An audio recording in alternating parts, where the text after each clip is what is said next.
Está con nosotros el doctor Álvaro Garcés, antes que nada, nobleza obliga, el ex comisionado parlamentario, pero antes y mucho antes que eso, un querido y gran amigo. Buen día, bienvenido, Álvaro. Gracias, Ale, un gusto estar nuevamente por acá. Igualmente. Bueno, primero creo que se impone una reflexión tuya a propósito de esta noticia que ha ganado la atención de medios y público en general con relación al hallazgo en el Batallón 13. Yo creo que es una noticia que nos tiene que impulsar como sociedad y como Estado a continuar en la búsqueda en lo que debe ser sin duda una política de Estado y que debe mantenerse más allá de los gobiernos. Hay cosas que están por encima de lo político partidario. La precisión me invita a referirme a La República, que hoy recuerda en su portada: Luis Lacalle Pou había pedido suspender la búsqueda de desaparecidos, hoy se arrepiente. Sí. Es que es innecesario insistir con eso, ¿no? Cuando Luis ha dicho espontáneamente, me equivoqué, en realidad terminé diciendo algo. Déjame decirlo a mí y no a vos. Sí. Lo dijo incluso 5 años atrás, en el marco de la campaña anterior, ¿verdad? O sea que sugerir que esto es una novedad no aplica, no corresponde, no tiene vínculo con la realidad, ¿no? Exactamente. Te agradezco además porque, a ver, no le vamos a decir nosotros a ningún medio qué es lo que tiene que publicar, pero en realidad está tal cual, sugiriendo como que hay una rectificación ahora, el voleo, y no es así. Pero, Ale, lo importante, yo creo que estas cosas nos tienen que servir para tomar impulso y que se mantenga una política de Estado que tiene que ver con cuestiones que son inherentes a derechos humanos. Ajá. Es decir, que en caso que gane el Partido Nacional la conducción del gobierno nacional y que vos formes parte de él, en todo caso ahora ya te preguntaré un poquito más específicamente sobre el asunto, el ciudadano que reclama verdad y justicia a propósito, en particular de los detenidos desaparecidos, que no estaba justamente eso contenido en la ley de caducidad, que en sí misma es discutible, pero además justamente el ítem vinculado a desaparecidos era algo que se debió haber investigado siempre, aún con ley de caducidad vigente. Los ciudadanos deberíamos quedarnos tranquilos y esperanzados de que verdad y justicia desde esa perspectiva flore. Sin duda, y en los términos que te decía recién, como una política de Estado, por encima de los partidos. Perfecto. Mira, quiero hablarte a propósito del programa del Partido Nacional muy vinculado a los temas de seguridad. Vos sos un referente en la materia, eso sí es cierto. Y yo te presenté como el muy posible secretario del Ministerio del Interior en caso que Lacalle Pou sea el próximo presidente. Créeme que es sin picardía alguna. ¿No era algo que eso ya estaba más o menos dilucidado, acordado o encaminado? No, yo le digo a la audiencia, acá en el corredor antes de entrar te dije, te voy a contestar como Juan Vicente, no tengo conocimiento. No, mirá, Ale, en esto hay que ser muy claro. Yo no estoy en carrera hacia ningún cargo y estaré donde deba estar y donde pueda aportar, pero eso no quiere decir que deba cumplir tal o cual función. Hasta ahora yo he tenido el gusto y el honor de coordinar un equipo de seguridad integrado por 80 profesionales de primerísimo nivel, policías, militares, civiles que hemos trabajado temas de seguridad. El resultado de ese trabajo colectivo ha sido un programa muy sólido de 120 medidas, no exento de críticas por los adversarios políticos, lo cual me parece muy bueno y muy saludable. Pero una cosa es ser el coordinador de ese equipo y otra cosa es estar, como te digo, en carrera hacia tal o cual cargo. No pasa por allí. Es más, mi ingreso en la política justamente supuso el abandono de un cargo, dejar una función. Por lo tanto, claramente no es ese el motivo por el cual yo estoy en política. No, eso desde ya está bien que lo aclares, tampoco desde ese lugar, pero es fácilmente imaginable que por expertise, de alguna manera, elaboración programática, y porque, bueno, ya llevas como una trayectoria de más de 5 años, por lo menos 5 años, ¿verdad? Sí, desde el momento que se anunció que vos te incorporabas al trabajo político partidario, en el marco de un partido y en el marco de un sector y detrás de explícitamente de una candidatura, bueno, no resulta, te diría que en lenguaje burriero paga poco suponer que vos sos por lo menos, déjamelo establecer en esos términos, un muy probable ministro del Interior. Veremos, Ale. Veremos en su momento. Estaré donde deba estar. Está bien. Pero si hay que estar ahí, estarás. Donde pueda aportar, no necesariamente en esa función. Quiero decir, el aporte a lo que debe ser una respuesta muy fuerte del Estado para reencauzar la situación de la inseguridad, porque de eso se trata. Aquí hay una crisis de seguridad y hay que cambiar el rumbo y tomar medidas dentro de la ley, pero muy firmes y aplicando la ley, bueno, eso no necesariamente supone que tal o cual persona deba ser, sino yo soy partidario de equipos y de una conducción del Ministerio del Interior que está integrada por una cúpula donde hay figuras como el ministro, el subsecretario, el director de secretaría y el director de la Policía Nacional, que es un cargo que para nosotros tiene un perfil técnico, es el comandante de la policía, y nosotros vamos en la línea de jerarquizar esa función y empezar a restablecer ¿Qué función? La función del director de la Policía Nacional, porque yo he visto una cierta confusión entre lo que es el nivel del Ministerio del Interior y la Policía Nacional, con civiles que están al frente de operativos, que a mi juicio nada deberían hacer. ¿A Luis Leal, por ejemplo? Es un caso, pero me parece que no tiene un civil, pero más allá de las personas, voy al concepto. No, pero para saber si lo que se imagina en el cerebro de las personas es eso. El concepto es que el Ministerio del Interior, en cuanto órgano político de conducción de la seguridad, debe fijar el marco político y jurídico para que actúe la Policía Nacional en cumplimiento de la ley y dentro de lo que son sus facultades. El nivel político y el nivel operativo tienen que ser concurrentes, tiene que haber una buena sintonía, que hoy no existe, pero tienen que estar juntos y no entreverados. Y veo, por ejemplo, al director de la Policía Nacional haciendo declaraciones políticas, muchas veces desafortunadas, y veo civiles comandando operativos policiales. Creo que es una confusión que se ha ido instalando en los últimos años y que nosotros queremos poner cada uno en su lugar y haciendo lo que le corresponde. Bien, lo que no significa sin capacidad de diálogo. No, al contrario, que esa es, por un lado, la confusión de roles es una característica de estos últimos años, y por otro lado, creemos que se ha roto una sintonía que existía antes entre la conducción política y la policía. Y la policía nos dice, lo hemos escuchado en todas partes del país, no nos sentimos comprendidos, no nos sentimos apoyados, no nos sentimos respaldados. Se ha quebrado ese vínculo, del mismo modo en que se ha ido también, y por otras razones, alejando la policía respecto de la comunidad, y nosotros queremos restablecer esos vínculos también.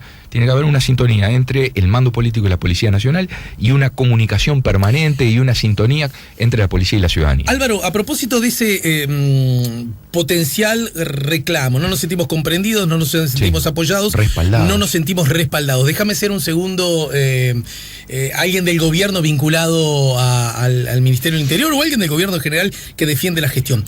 Pero ¿cómo no se sienten comprendidos, apoyados, responsabilizados si tienen mejor salario?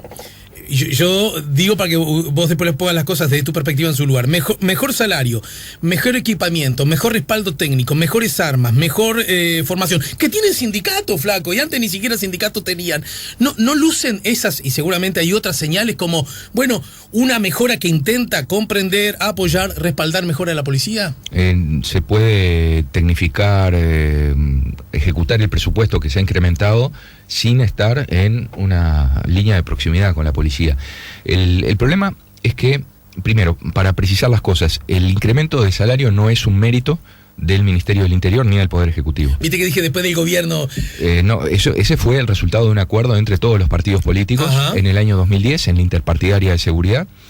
Hubo allí un trabajo de todo un semestre que culminó en un documento de consenso. La gente lo puede buscar, documento de consenso, agosto de 2010, seguridad, y van a encontrar que uno de los puntos donde los 4 partidos políticos que tenían representación en el Parlamento establecieron que la prioridad de la recuperación salarial para la policía. Por lo tanto, cuando escucho al ministro del Interior o a otros referentes políticos decir es un mérito del Ministerio del Interior el aumento del salario policial, hay evidentemente un desconocimiento de los hechos o una mala interpretación, porque aquí fue el resultado de un acuerdo político. Pero luego, en ejecución de ese presupuesto, es verdad que se renovaron las armas, se compraron equipos, se mejoraron las comunicaciones, y la pregunta es, ¿y cómo? Con todos esos medios, con además un ciclo de prácticamente 10 años de la misma conducción del Ministerio del Interior, lo cual es inédito en la historia del país, con el blindaje político dado por una mayoría parlamentaria que lo amparó al ministro y a su equipo en 9 interpelaciones, teniendo tiempo, presupuesto, todo a su favor, obtuvieron los peores resultados de la historia. Y eso tiene que ver con un problema de mal liderazgo de la policía. Por eso es que hablo que no existe una buena sintonía. Es evidentemente un problema de gestión que arranca con un problema de liderazgo. Entonces, nadie desconoce que efectivamente hay más equipos y todo lo demás. Eso tiene que ver con un incremento del presupuesto que fue una decisión política de todos los partidos.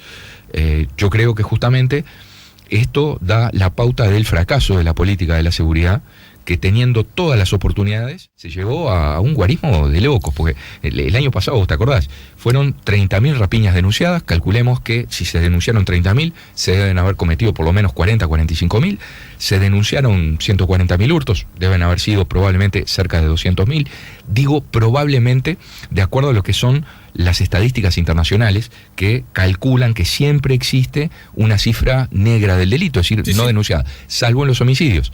Y en los homicidios tenemos que Uruguay llegó el año pasado a una epidemia, es decir, una tasa epidémica de homicidios con 11.8 por cada 100.000 habitantes, cuando nuestra cifra histórica había sido de entre 1 y 2, luego se estabilizó en alrededor de 5 o 6, que es la cifra de Chile y de Argentina, y mientras nosotros nos fuimos a más del doble, en la región, en Argentina y Chile, se mantuvo. Es decir, que cuando nos dicen, miren que a nosotros nos va mal porque en el barrio las cosas están complicadas y al mundo le va mal y el delito avanza en el mundo, eso es falso, es absolutamente falso. Ahí coincides con la mirada de Diego Sanjurjo. Coincido con las estadísticas, esto es un fenómeno objetivo, basta simplemente tomar todas las estadísticas de la región y la lectura es clarísima, no es admisible ese argumento según el cual nos va mal porque los demás están peor. Así como a todos les va mal, a nosotros también nos va mal, digamos. Es primero que a los demás no les va mal, a nosotros sí nos va mal, y es posible que a los otros les fuera mal si hacen mal las cosas y nosotros podríamos tener buenos resultados si se hicieran bien. Bien, y desde ese lugar, y ya que hablé de Sanjurjo, ¿en qué lugar te colocás? A propósito, fue noticia la semana pasada, hablo del... ¿Lo conoces a Diego? Sí, hemos tenido la oportunidad de charlar con él, pero mira, Alex... No, porque tenemos además un vínculo en común muy fuerte, ¿no? Que tiene que ver con el nivel académico, estoy hablando de mi amigo Fito Garcés. Sí, mira, yo te diría, Ale, que es clarísimo que la gestión del ministro debe evaluarse objetivamente, el ministro y su equipo debe evaluarse objetivamente a partir de los resultados. Y los resultados de este gobierno han sido los peores de toda la historia, el peor desempeño en materia de seguridad. Récord de homicidios, récord de rapiñas, récord de hurtos. Una situación muy grave desde el punto de vista del incremento del narcotráfico, es decir, del gran tráfico internacional, que sitúa a Uruguay en pleno eje de la ruta de la droga internacional. Una situación muy complicada en lo interno con el narcomenudeo. Ahora se nos dice que estos operativos son exitosos, nosotros decimos son operativos tardíos. Estos operativos son hijos del fracaso de la política de seguridad, porque durante mucho tiempo se sostuvo erróneamente que el narcomenudeo es un problema social, y entonces cuando vos vas y pones preso al que regentea una boca de droga, después va a seguir la pareja, y si pones presa a la pareja ya tenés 2 encarcelados y van a seguir los hijos, entonces no hay que atacar por ahí. Esa es toda una teoría que esgrimió el Poder Ejecutivo desde hace por lo menos 10 años y que llevó a que muchos narcotraficantes pequeños y medianos tomaran alas, se adueñaran del territorio, cerraran manzanas y barrios. Entonces después tuvo que ir el Estado con la topadora a tirar casas y a restablecer. Entonces, esto no es un triunfo tardío, absolutamente tardío. Igual, no es el viejo refrán, ¿no? Mejor tarde que nunca. Bueno, más vale por aquello, y otro refrán, siempre se puede estar peor, y hay que reaccionar a tiempo. Entonces, hace 5 años decíamos, qué horror, vamos a llegar a 20.000 rapiñas, y todos estábamos discutiendo en la campaña de 2014 cómo podía ser, mientras el actual presidente y entonces candidato decía, no se preocupen, vamos a bajar los hurtos y las rapiñas en un 30%. Bueno, llegamos a 30.000. Entonces, estoy describiendo una crisis que hace que tengamos una visión crítica de lo que ha sido la gestión del ministro, del Poder Ejecutivo, del presidente que lo ha respaldado, y en definitiva no nos podemos olvidar que este ministro, subsecretario y todo el equipo, incluyendo al director de la Policía Nacional, ha sido respaldado explícitamente por el Parlamento en 9 ocasiones. Y en ese contexto, Álvaro, trazando una línea de carácter histórico a propósito de estos temas, da la sensación que uno cuando te escucha a ti sobre estos asuntos, nada de lo hecho, de lo transitado estuvo bien y nada sirve como para seguir transitando esa línea. ¿Se trata de borrón y cuenta nueva? Sí, no venimos con complejo refundacional, que es lo que no pasa por ahí. Es que la situación ha llegado a un grado tal de crisis y de emergencia que es necesario reaccionar y hay que hacerlo cuanto antes. A ver, estamos hablando de casi 12 homicidios por cada 100.000 habitantes, o sea, es una proporción de homicidios tremenda, es más del doble de la tasa histórica del país. Estamos hablando de zonas enteras que están, yo diría, más bajo el control de grupos de crimen organizado que del Estado. En las cárceles, los principales establecimientos penitenciarios, el Estado hoy no manda, porque es imposible mandar, es decir, cuando digo mandar es mantener un esquema de seguridad que proteja y asegure a los procesados y penados cuando hay 3 policías para 700 internos. Eso implica de alguna manera una renuncia, pero además, lo más grave es que a esa ausencia de control se le suma la disposición de medios de comunicación que tienen los privados de libertad, que si quieren planificar y coordinar el delito desde la cárcel, lo pueden hacer y lo están haciendo.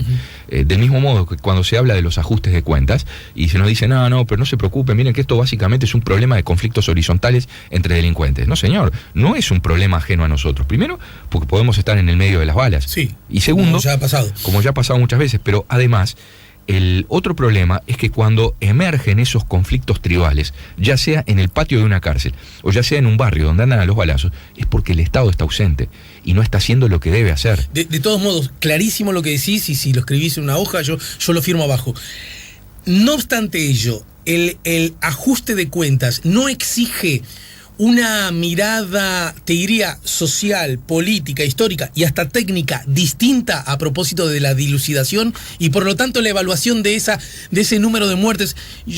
Me cuesta mucho plantearlo en estos términos porque da la sensación que hay muertes de primera y muertes de segunda. Sin llegar a ese extremo, que por supuesto yo no abrazo. Por supuesto, lo tengo claro. Pero la lógica incluso de la investigación, porque es bravo, porque cuando se matan entre delincuentes, entre otras cosas, nunca hay testigos, nunca hay... A ver, ayúdame a entenderlo. Hay testigos, lo que pasa es que tienen terror. Y tienen terror porque después los amenazan, les queman la casa o matan testigos. Entonces, eso nuevamente pasa a formar parte de la lista de omisiones del Estado que no está protegiendo adecuadamente a la ciudadanía. Ajá. Entonces, ya te digo, no es que vengamos con la soberbia de decir todo está mal hecho, pero evidentemente ha habido un fracaso. Y un fracaso además que ha tenido un impacto muy fuerte en la vida de las personas, haciéndole perder márgenes de libertad y de seguridad. Y el Estado de Derecho tiene que fortalecerse frente a la presencia de esos crímenes y sobre todo de esos grupos organizados que hoy están mandando. Yo te hablaba de las cárceles, pero hay zonas enteras que están bajo el control de la delincuencia. Yo, mirá, por razones de trabajo en la campaña estoy yendo permanentemente al interior. La gente, Sí. Los productores en el interior nos dicen, no damos más, no puede ser, nos están robando de a 30, 40 animales en una noche. Un productor vino el otro día a contarme, me robaron 317 animales en una noche. Es un camión, o 2 camiones, o un camión de 2 pisos. Y fui a la seccional y había un policía que ni siquiera es de la zona, que tomó nota burocráticamente y todo esto sigue pasando. Entonces, yo creo que hay que, en ese sentido, tomar conciencia de que hemos llegado a un punto donde, y no quiero exagerar, la propia base del Estado de Derecho está amenazada por la delincuencia, por el crimen organizado, y si no Entonces, queremos... aquello de la Yegra que dijo a propósito de compararnos con ciertos estados fallidos, se puede decir, de la América Central, tenía cierto asidero. Lo que es gravísimo es que lo diga alguien que actúa desde la posición de comentarista, como si estuviera fuera del partido y mirándolo, cuando él es un responsable directo de esas omisiones, porque las cárceles están en la órbita del Ministerio del Interior. El director de la Policía Nacional es corresponsable de todas estas omisiones que yo estoy diciendo, como lo es el ministro y por ende el presidente de la República que lo sostiene. Álvaro. Pero, Ale, yo no podemos admitir que el director de la policía diga vamos a terminar como tal o cual estado, estados donde, por ejemplo, él comparó con Guatemala, y Guatemala era en un momento un país que había perdido el dominio de las cárceles. El que recuperó el control de la cárcel de Pavón es Yamatei, el actual presidente de Guatemala. Entonces, que el director de la policía, un jerarca del Ministerio del Interior, diga vamos de mal en peor. Pero señor, eso es su directa responsabilidad. Rectifique lo que está haciendo. Haga lo que le sugerimos hace tiempo que debe hacer. Por ejemplo, bloquear las señales de los celulares y encauzar la comunicación por medio ilícito. Y ya que hablas de las cárceles y me apoyo en el Pero conocimiento... ¿me entendés, Ale, que si fuera un analista que no tiene mando directo y que dice vamos a terminar como tal o cual país, yo digo sí, comparto. Lo que no puedo admitir es que lo diga un jerarca que continúa en funciones y que además no ha hecho absolutamente nada distinto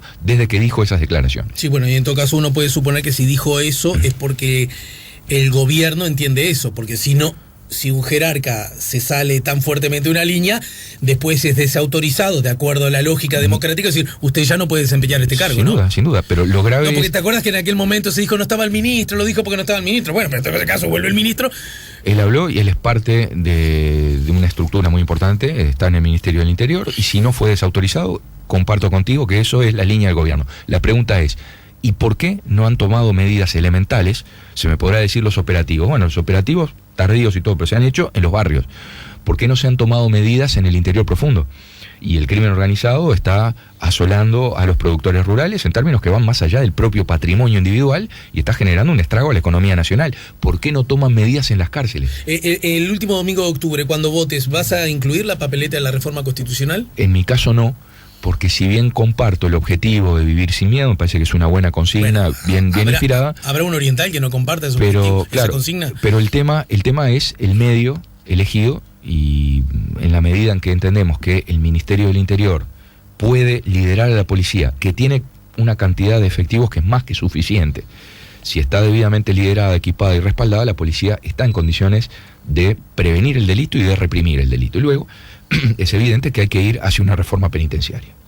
Bien, te hago algunos comentarios que hizo, estamos en el final porque además tenés logísticas familiares que resolver. Exacto. Y las entiendo perfecto. Gracias. Porque juego en la misma cancha que vos, así que ya termino. Pero antes hay un comentario, unos cuantos comentarios que hizo Gustavo. ¿Lo conocés a Gustavo Leal, supongo? Bueno, desde luego ¿no? que conocemos su actividad pública. No, pensé que de antes, por actividades académicas. Dice, el plan del Partido Nacional, quiero saber si están, a propósito del resto de la oposición, si están de acuerdo con volver al internado de los sistemas de formación, con recrear la Guardia Metropolitana en Montevideo con 600 cargos, con crear otra Guardia Metropolitana en Canelones, con disolver la Dirección de Investigaciones, contraer a retirados y darles porte de arma automático para que puedan actuar cuando les parezca. Y termino con esta frase: desarmar la reforma de la jefatura y devolverle el poder a las comisarías es como poner un videoclub en época de Netflix.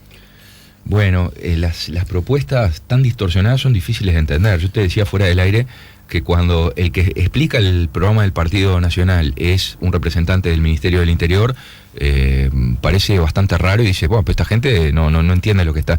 El problema es que está mal descrito, está distorsionado el programa, que o no lo leyó bien o no lo entendió bien. Primero, el tema del internado significa que quienes se están formando en la Escuela Nacional de Policía permanezcan durante la noche como históricamente había sido hasta hace unos pocos años. ¿Por qué? Porque eso es parte de un proceso de formación que, de acuerdo a la experiencia, te lo digo como ex docente de la Escuela Nacional de Policía, era muy positivo y que es un elemento que está faltando hoy.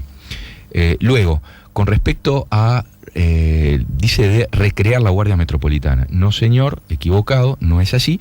Nosotros vamos a un despliegue nacional de la Guardia Republicana que estaba previsto desde su creación, y lo que proponemos es la creación de una Guardia Metropolitana. No es la vieja metro, como aquí erróneamente se dice, sí, sino que es un cuerpo especializado en la prevención y en la represión del delito metropolitano, porque es la zona donde ocurren algo así como el 85-87% de las rapiñas, por ejemplo, y la mayor parte de los homicidios. Entonces se trata de darle una respuesta específica con un grupo especial a este tipo de delitos en esta zona del país.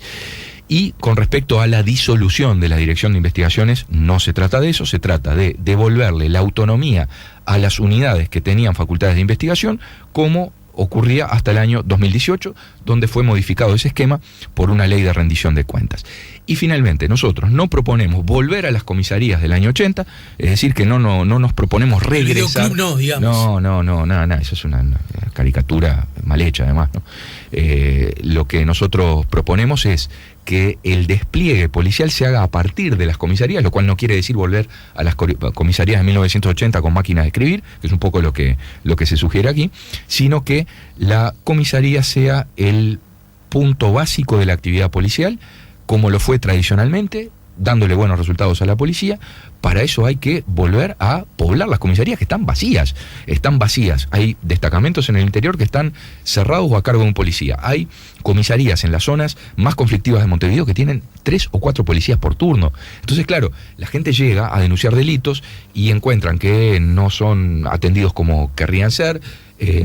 Hay otro problema. Se ha roto ese vínculo que decía entre la policía y los vecinos.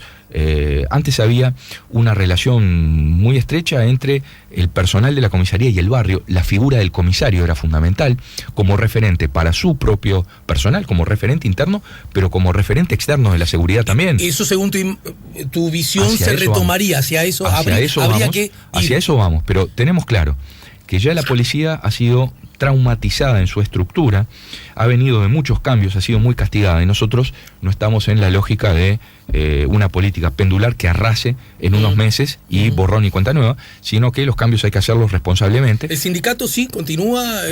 Por supuesto. ¿Vino para quedarse esa herramienta, digamos? Sin lugar a dudas. Es más, nos hemos reunido con varios de los sindicatos, del mismo modo que nos hemos reunido con los círculos policiales, que es otra forma tradicional de nuclear a los funcionarios para la promoción de sus demandas, y en el caso de los funcionarios nucleados en los sindicatos, desde luego que no se va a tener una política de represión hacia ellos, sino que son un actor que naturalmente podrán opinar, sugerir, pero para nosotros hay un principio fundamental que es la línea de mando. ¿Y los retirados armados en las calles, jugando un rol en la seguridad? Se trata de una medida de emergencia para enfrentar una situación crítica. Por eso nosotros hablamos de una emergencia nacional en materia de inseguridad. Se trata de una medida de emergencia por la cual se le restituiría el derecho al porte de arma, naturalmente que sujeto al mismo proceso de certificación de aptitud que queremos permanentemente para todo el personal. ¿Qué tan distinto es con la propuesta de Cabildo Abierto en ese sentido? Es distinto, es otra cosa.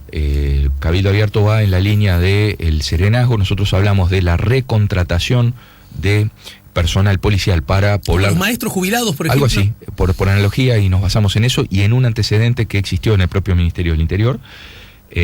Por un lado se trata de reincorporar todo ese capital humano, naturalmente que se trata de funcionarios con los mejores antecedentes, que además ellos decidan volver, y seguramente lo harán no por una cuestión económica, sino por el gusto de retomar la tarea. Desde que se conoció esto, no te puedo decir la cantidad de gente que me ha dicho qué interesante, yo quiero trabajar, ténganme en cuenta. Por otro lado, la medida de restituir el porte de arma es independiente de la incorporación por la vía de la contratación, y en este caso se trata de una especie de competencia de urgencia para actuar inmediatamente y frente a situaciones delictivas, y nada más que eso. Por lo tanto, no se altera la línea de mando, sino que interviene alguien que tiene una experiencia, sin duda, que tiene toda una trayectoria, a quien previamente se evaluará en su aptitud, en la idoneidad para manejar armas, actualmente, y que si interviene ante una situación de delito flagrante, inmediatamente ponga a esa persona bajo la guarda física material de un policía en actividad. Es decir, que es un mecanismo auxiliar supletorio de cooperación, transitorio además, para enfrentar una situación de crisis. Álvaro, te despido por hoy, de acuerdo a lo que ya habíamos acordado, pero antes de irte, dos que son dos chicas, pero de temas grandes. Sí. Vos, como hombre además ex parlamentario, comisionado parlamentario, ¿no? Cárceles, ministerio. ¿Cuándo el Estado uruguayo va a tomar la decisión, una de las tantas, de que las cárceles no pueden estar en la órbita del Ministerio del Interior? En eso estamos de acuerdo, las cárceles tienen que salir de la órbita del Ministerio del Interior, pero es un error, como propone un proyecto que ha mandado el Ministerio del Interior, establecer el nexo institucional entre un servicio descentralizado y el Poder Ejecutivo, un servicio descentralizado a cargo de las cárceles y el Poder Ejecutivo a través del Ministerio de Educación y Cultura. Eso es impracticable, es imposible. Se parece al antes eso, ¿no? Bueno, en la cárcel, en el Ministerio de Instrucción Pública, sí, pero recordemos que después de la fuga de 111 reclusos de Punta Carretas hubo un decreto, las cárceles pasaron del Ministerio de Educación y Cultura al Ministerio del Interior y allí permanecieron hasta ahora. Las cárceles tienen que salir del Ministerio del Interior, la gestión tiene que salir. No puede ser el relacionamiento a través del Ministerio de Educación y Cultura, sino a través del propio Ministerio del Interior, que no sería el gestor de las cárceles, pero la conducción de la política de la seguridad tiene que estar alineada con la conducción de la política penitenciaria. La política penitenciaria tiene que estar alineada con la política de la seguridad y por supuesto que esto no excluye la educación, el trabajo, el estudio, Se trata de dos cosas distintas. Es decir, aquí hay un error conceptual según el cual en la cárcel hay que estudiar, entonces tiene que ser gestionada la cárcel por el Ministerio de Educación y Cultura. Error básico de concepto. Bueno, que sería tan absurdo como, si el argumento solo fuera ese, tendrían que trabajar la tierra, entonces el Ministerio de Ganadería y Agricultura se tendría que encargar. O hay que dar servicio de salud, entonces tiene que ser ACE que gestione las cárceles. Así que, como digo, debería ser un servicio descentralizado fuera del Ministerio del Interior, pero el responsable del nexo institucional debería ser ese Ministerio del Interior. Bien, supongamos que las cárceles, el preso no puede hablar telefónicamente, la conducción vuelve a estar... Debería. No, quise decir... Por teléfono, sí, monitoreado. como las películas, ¿no? Claro. Ahora bien, supongamos todo eso. Igual las cárceles, tal cual están funcionando, son un problema en sí mismo, ¿no? Más allá de estos aspectos que vos, con toda justicia, enumerás. Sin duda. Un primer problema es que las cárceles son lugares desde los que se planifica el delito. Pero eso no es todo el problema. El problema básicamente es que las cárceles no están sirviendo para lo que deberían, que es la rehabilitación de las personas. Y no hay rehabilitación posible sin programas de estudio, sin trabajo y sobre todo sin programas de atención a las adicciones. Acá hay un problema enorme que es, yo diría, ignorado y minimizado actualmente por el gobierno, que es el consumo de drogas dentro y fuera de las cárceles, pero dentro de las cárceles particularmente, donde no hay problemas de abstinencia. Hay consumidores y no hay abstinencia. Es forzoso concluir que hay un montón de droga. Y yo creo que además esa entrada de droga se tolera, porque en definitiva se sabe que no hay alternativas terapéuticas. Entonces se les deja que ingresen las drogas y que consuman, porque eso mantiene mal o bien el statu quo. No hay plan B, digamos. No hay espalda como para tomar medidas distintas. No hay espalda, quiero decir, no hay un programa de atención, no hay un lugar donde derivar esos adictos que deberían tener un pabellón especial. Nosotros pensamos en comunidades terapéuticas en los principales establecimientos, ojalá en todos, pero seamos realistas, por lo menos en 5 años instalar comunidades terapéuticas para el tratamiento de drogas en los principales establecimientos como Concar, Libertad, Cárcel de Mujeres, Cárcel de Canelones. Bueno, paradigmas carcelarios que deberían ir desapareciendo rumbo a cárceles más pequeñas, más controlables, todo aquello que alguna vez he hablado, ¿no? Sin duda, las cárceles, de acuerdo a lo que es el modelo de Naciones Unidas, no pueden tener más de 500 plazas. Acá se tomó la decisión errónea de construir un monstruo de 2.000 plazas como la cárcel de Punta de Rieles. Sí. El problema de Punta de Rieles no es el sistema de financiamiento PPP, porque vos con eso podés hacer una cárcel de primer mundo o podés hacer un desastre como esto. El problema es que esa cárcel costó carísima, la vamos a tener que pagar una generación entera, y es una cárcel que no sirve a los efectos de la rehabilitación. Nos decían que es una cárcel modelo, es el modelo de lo que no se debe hacer. Murió, ahora sí te despido, pero antes, opinión. Murió un bebé, muerte súbita, su madre estaba trabajando cuando eso ocurrió y hubo una decisión judicial que desconcertó a muchos. A propósito de sancionar a la madre por faltar a los deberes inherentes a la patria potestad. ¿Cuál es tu opinión en tu condición de abogado penalista además? Mirá, la letra fría de la ley dice que si una madre deja 4 niños, 3 niños chicos a cargo de una menor de 12 años, alguien podría decir sí, se aplica el 279 del Código Penal, pero esto no es tan simple. Es la expresión de un drama. Esa mujer, si salió a trabajar esa noche es porque suponemos que al día siguiente no tenía para darle de comer a sus hijos, entonces termina en una especie de estado de necesidad, donde sacrifica un bien que es el cuidado de los hijos por otro que es más importante, que es el alimento del día después. Entonces yo puedo entender este rechazo que ha generado la decisión judicial. Ahí veo un poco el problema de los operadores jurídicos que muchas veces tienen la ley, tienen lo que establece la norma y tienen el deber de aplicarla. Y por otro lado, eso está a veces en contradicción con un problema que es mucho más grande y que tiene que ver ya con un tema de políticas sociales.